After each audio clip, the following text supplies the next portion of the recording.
pleasure to meet you, Charles. Certainly, it's a pleasure to be here. Thanks so much. Yeah, how are you doing? I'm good. I'm here at Dutch Comic-Con in the Netherlands, which is a place I have not been for 30 years, so it's exciting to come back. I remember from then that the Dutch people were very kind, and it was a fun place, a beautiful place, and it seems to still be that way. How was the first day of Dutch Comic-Con for you? It was great. It was busy. I was a little bit jet-lagged because I just flew in the day before, but the fans have a lot of energy, and so I was able to feel a little bit more inspired and electric just from meeting everybody here. Okay, yeah, that's good. It was so nice to see the guy at your table with the whole pile of comic books. Yeah, it's been really wonderful to see, because I live in America, and most of the work I do is published in America. I work with American Marvel Comics, Lucasfilm, things like that.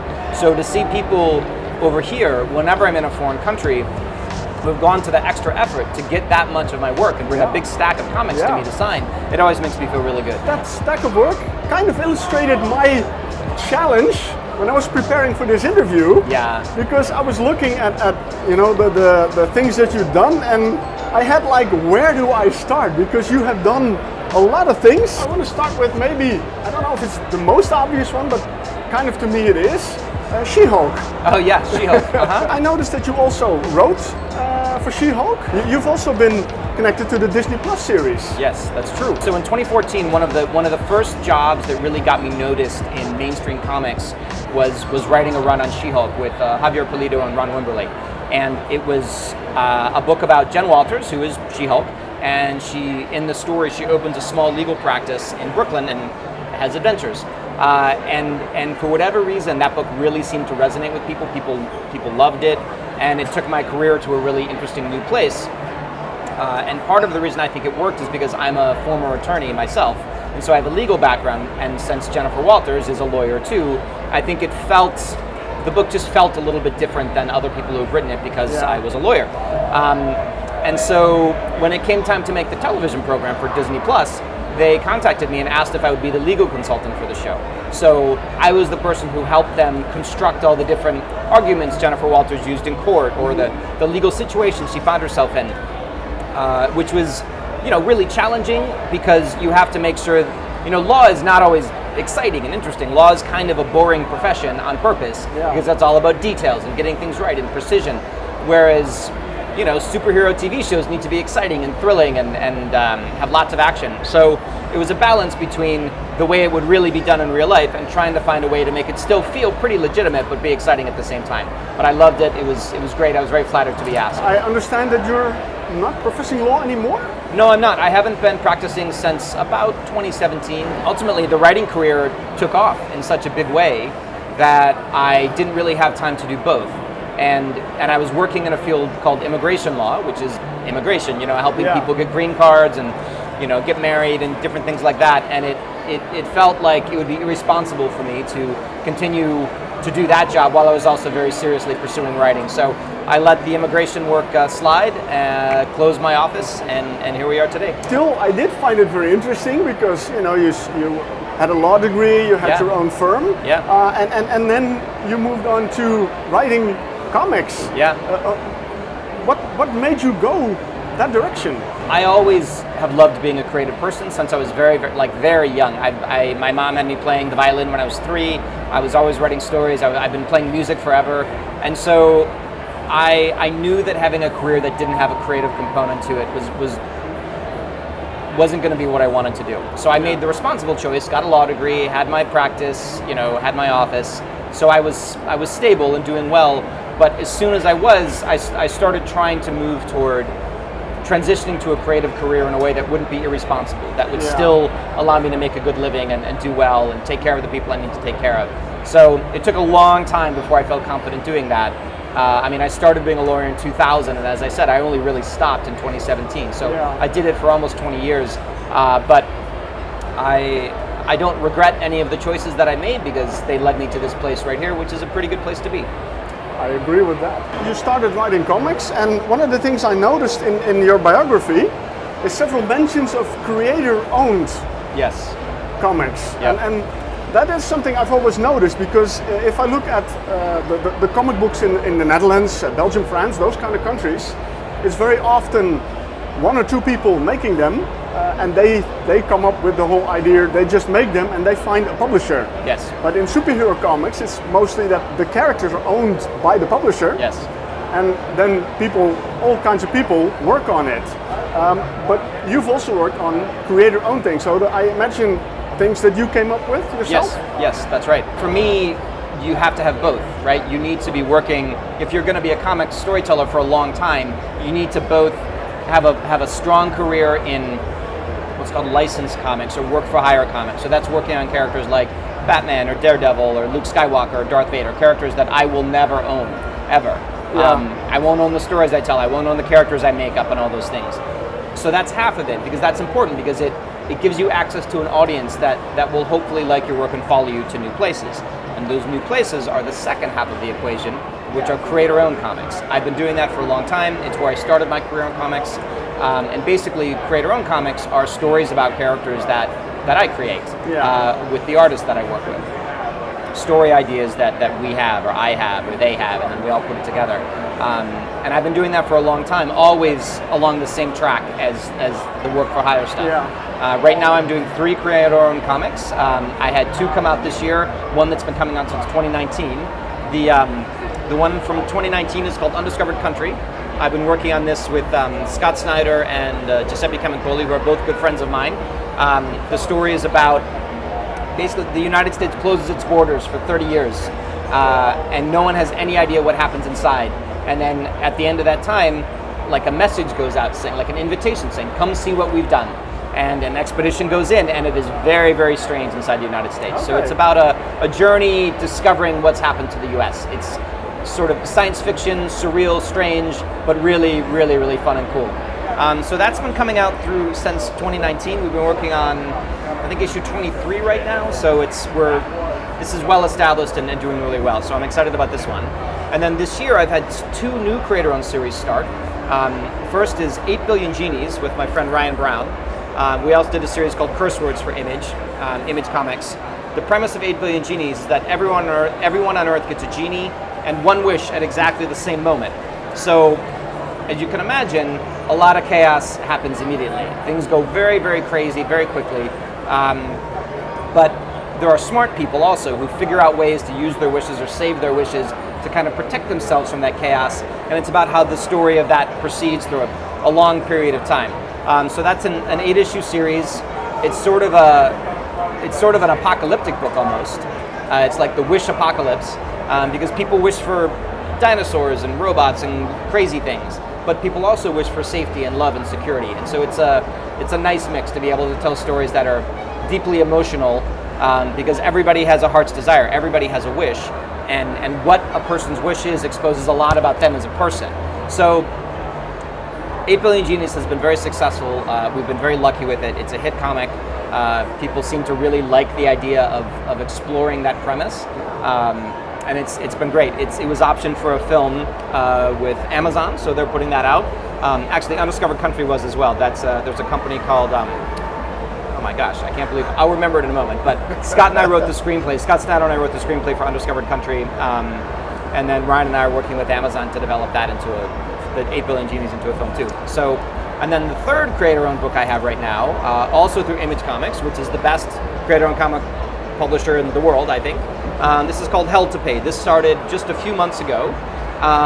This is basically a supernatural horror adventure story about a married couple, these two, who are on a treasure hunt across the world for 666 cursed coins from hell.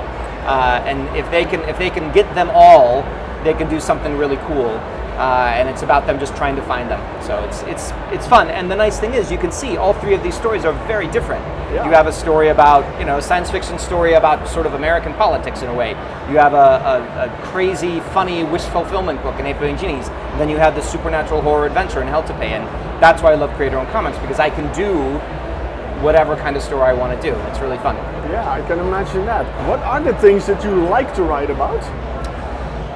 I like to write about systems, which sounds like a strange thing to say, but maybe it's the lawyer in me, but I like the rules underneath the rules. Yeah. So whether it's infrastructure or government or bureaucracy, like you would think that those stories aren't interesting, but the way that systems affect all of us are very interesting to me.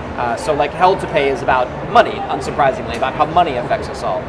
Undiscovered Country is about sort of diplomacy and the way different countries, geopolitics, the way countries interact with one another. 8 Billion Genies, as I said, is about the system of desire and want and need that we all have. So I like thinking about that. All of my premises usually have a very quick, hooky thing. What if everybody got a wish? What if there are curse coins from hell? You know, what if the U.S. closed its borders? But then it's about exploring them deeply and finding the interesting ideas underneath just the top level thing. Okay, so they're different topics, different subjects, but they are still underneath somewhat connected. Yeah, I think if you were to look at my entire body of work, I think there's a lot of, it all starts with a what if. What if this happened? What if that happened? And then it's a question that I think is interesting, and then I try to answer it through the story. You've been writing so much, all kinds of things. What is the greatest challenge you encounter as a writer?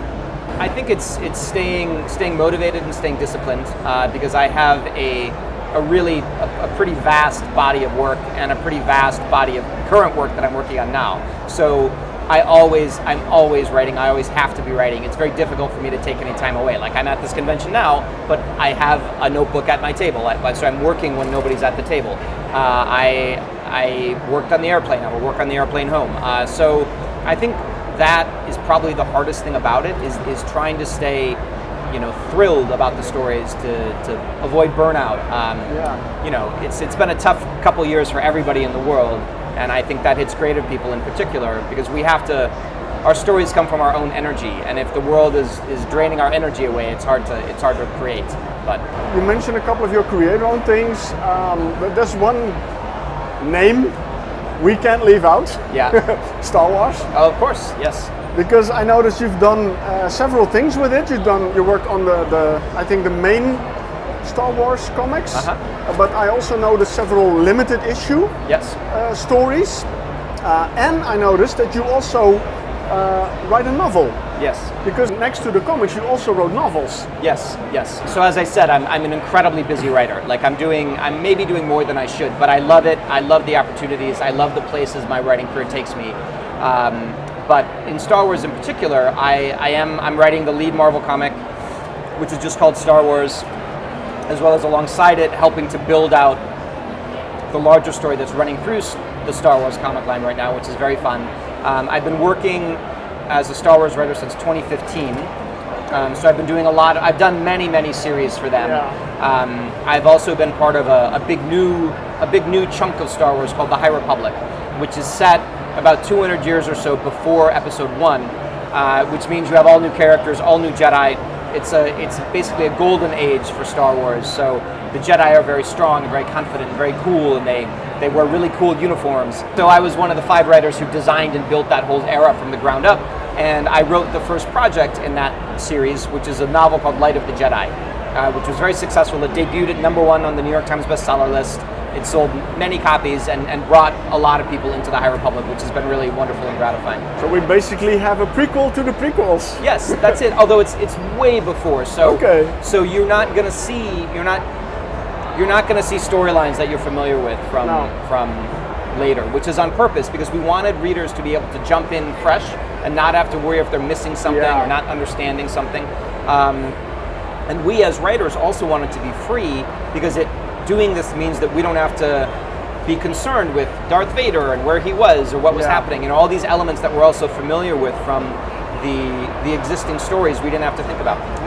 Okay, that makes it then quite interesting. It seems that the force is strong in here because I also read that you were appointed creative consultant for Lucasfilm. Yes, that's true. I've heard that many times. I have no idea what it is. What does a creative consultant do? What it means is, so there's a lot of Star Wars stories that I write that have my name on them. We've talked about some of those already. Yeah. There's also many more stories that I don't have anything, my name is not on those. I'm not one of the main people. But as creative consultant, I have conversations about some of those stories with people at Lucasfilm just to get my Star Wars brain on them and see if there's anything that strikes me or I have any suggestions or thoughts, comments. So basically that's what it is. I'm just part of the story engine of Star Wars in a bigger way, helping to make Star Wars stories better, which is a dream job. I noticed in my questions that we've already touched on a couple of things that I was still going to ask, but that's okay. That's good. It's a good interview. Well, one of the things I did write down as a question, but you mentioned it a little bit, it was 8 Billion Genies. Yes. I really love the concept. Oh, thank you. It sounds to me like really, especially, you can let your imagination go. Yeah, exactly. With that. But the fact that it has been picked up by Amazon, yes. I found that very interesting. How was your involvement in that series? Well, it's Ryan Brown is the artist. He and I are creative partners on this. We both made it up. And so we're also executive producers on the film. So what that means is, as it goes through development and scripting and all of the process to become a finished film, we're in conversation with Amazon, giving our insight, giving our thoughts, giving our comments on how it's going. And so it's, we're not directing the movie or anything like that, but the fact that they're involving us as the originators of the idea and the first sort of the people who started all of it is really, it's great. It feels good, it feels respectful, and it's very fun. Yeah. So we're having a really good time. I think it's going to be a really cool thing. Is it live action or animated? All of those decisions are still being made at this point. I think probably live action, but we'll see where it all goes. Who knows? Okay, it's an early stage. Yes, still early. Okay, so what would you prefer? I think I'd probably prefer live action, just because I love that. Basically any movie with a lot of CGI is really half animated at this point anyway. So that's true. But I think a live action movie, because this is a movie about people, not that animation can't do that, but I think having living, breathing humans on the screen experiencing these things and understanding these things could just be really a really cool way to do it. We'll see. Yeah. Oh, looking forward to that. Yeah. With all this work you're doing, do you have time to relax? No. No, I don't. I wish I had more. My relaxation time is I go to the movies a lot, because you have to turn your phone off. You have to be unplugged. I go to the movies quite often, and I like to run. So I go for a lot of runs, just jogging and so on. But beyond that, not as much as I'd like. I definitely need more rest. I need more sleep. But on the other hand, this is such a dream. It's a dream come true, and I don't mind working really hard, because a lot of times it just doesn't feel like work. So. Yeah, thank you very much. Thank you very much. This was a great pleasure, interview. A pleasure to talk to you. Yes, it was a pleasure. So.